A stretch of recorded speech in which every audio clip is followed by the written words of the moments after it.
Otep à tous, bienvenue sur la chaîne des panafricanistes par essence, par conviction et par excellence. Celle des citoyens kémites par nécessité et obligation de combat. Nous sommes une chaîne qui n'est guidée que par nos ancêtres et rien que par les ancêtres qui appartiennent à l'égrégore du monde noir.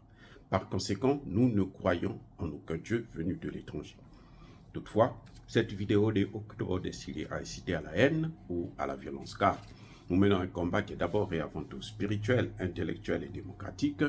Ensuite, il est politique, géopolitique et géostratégique. Contre l'impérialisme, le colonialisme, le néocolonialisme et l'endocolonial, qui sont tous qualifiés de crimes contre l'humanité. Nous menons ce combat sur la base du principe fondamental que nous avons hérité de nos ancêtres kémites, qui est celui de la Mahat, c'est-à-dire solidarité, vérité et justice. Vous êtes donc en droit de connaître la vérité et nous avons l'obligation de vous dire la vérité, rien que la vérité, afin que justice soit rendue au continent africain. Et ça, c'est notre modeste contribution dans cette noble lutte, en faveur de la souveraineté, la dignité, la solidarité et l'unité africaine. C'est ça exactement ce que nous appelons le panafricanisme. Bien aimés frères et sœurs, on va revenir sur la guerre en Ukraine, quand même, c'est pas terminé.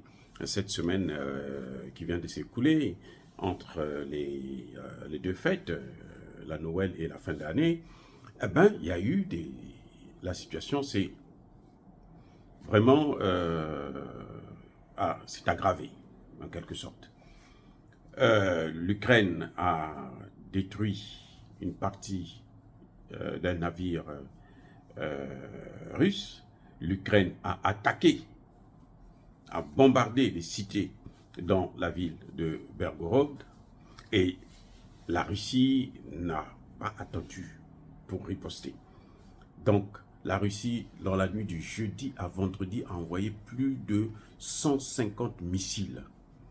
Et on dit même que la Russie a dû utiliser ces nouveaux missiles qu'on appelle coalition, qui vont jusqu'à 70 km. Eh oui. Une capacité de 10 coups par minute. C'est pas du gâteau. C'est pas du gâteau. Donc, c'est ça la nouveauté.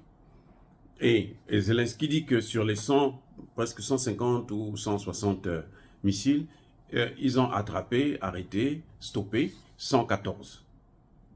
Ce que dit les services militaires. Les militaires sur le terrain disent non, on n'arrive pas à les arrêter. Donc la situation est devenue catastrophique. Et maintenant, la Russie vient d'occuper une nouvelle ville, Marinka. C'est non loin de Donetsk, je crois. Et ça aussi, ça montre que la situation est en train de monter d'un cran. Et je crois qu'on est en train d'aller vers une escalade. Et que les uns et les autres devraient être raisonnables. Le Premier ministre russe, plutôt britannique, dit que c'est normal que l'Ukraine puisse envoyer des missiles sur des cités, voilà, tuer des populations civiles. Il dit que c'est normal parce que la Russie a des soldats sur le territoire ukrainien. C'est que on se demande, mais quel est ce type de raisonnement? Aujourd'hui, là, au moment où nous parlons, là, les Israéliens ont des soldats à Gaza. Est-ce que c'est pour autant qu'on va penser que les Gazaouis ont le droit d'aller tuer des civils en Israël? Non. Mais pourquoi ces gens sont si malhonnêtes? Lui, c'est un Indien. Hein?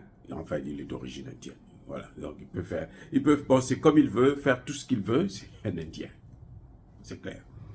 Et il raisonne, c'est-à-dire que c'est comme si c'était un analphabète. Comme si nous, on était aussi bêtes pour ne pas comprendre que non, c'est pas juste. Il n'a pas vu comment on a critiqué Israël. Le monde entier a critiqué lorsque Israël a attaqué des hôpitaux. Le monde entier a critiqué. Sauf lui, bien sûr, parce que bon, pour eux, c'est tout à fait logique, c'est normal. Et pourtant, les mêmes gens qui ont critiqué ont condamné justement l'attaque du Hamas. Vous voyez, c'est ça, il faut apprendre à être un peu honnête si on veut la paix. On ne peut pas vouloir la paix. avec des comportements pareils. Ça, c'est le comportement des va-t-en-guerre. Et la Grande-Bretagne n'est plus un empire comme il était avant, où il colonisait l'Inde, les États-Unis, le Canada, un peu partout. Non, c'est fini. D'ailleurs, si vous avez un Indien à la tête, c'est parce que justement, la Grande-Bretagne est dans un état à ramasser à la cuillère. C'est ça, il faut que les gens apprennent, parce que nous ne voulons pas qu'il y ait une escalade, nous ne voulons pas qu'il y ait une guerre mondiale. C'est vrai qu'on est déjà dedans, hein, d'une manière ou d'une autre. Mais on ne veut pas que ce soit comme la première, la seconde guerre mondiale. Il faut arrêter ça. Et pour arrêter ça, là, la première des choses, c'est être honnête. Parce que quand on est honnête, on est sérieux. Mais quand on n'est pas honnête, on ne peut pas être sérieux. On ne peut pas être sérieux. Et les autres, là, ne sont pas aussi bêtes que ça.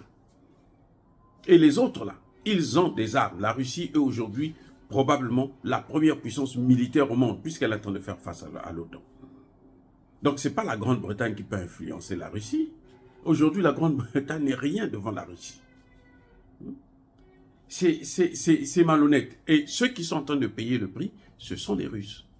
Et plutôt les Ukrainiens. Parce que on dit que l'armée ukrainienne a perdu près de 400 000 hommes. Eh oui. Rien qu'en juin, là, plus de 160 000 hommes sont armés depuis juin.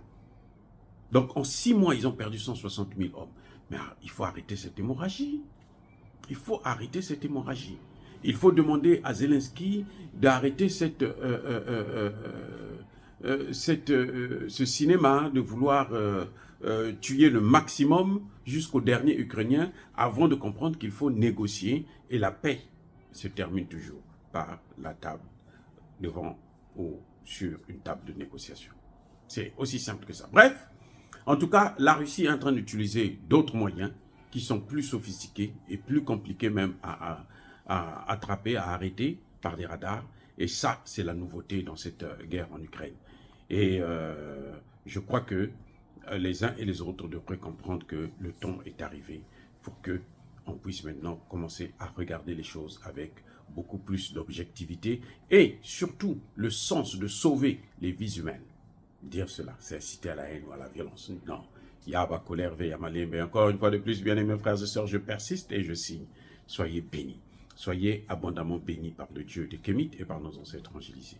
Mais que tous ceux qui persécutent le continent africain et le pillent et le déstabilisent, qu'ils soient noirs, blancs, chinois, arabes, juifs, indiens ou qui qu'ils soient, ils soient punis, maudits, foudroyés, neutralisés, écrasés, effacés par ce Dieu des Kémites et par nos ancêtres angélisés. Vive l'Afrique éternelle, j'ai dit et j'assume.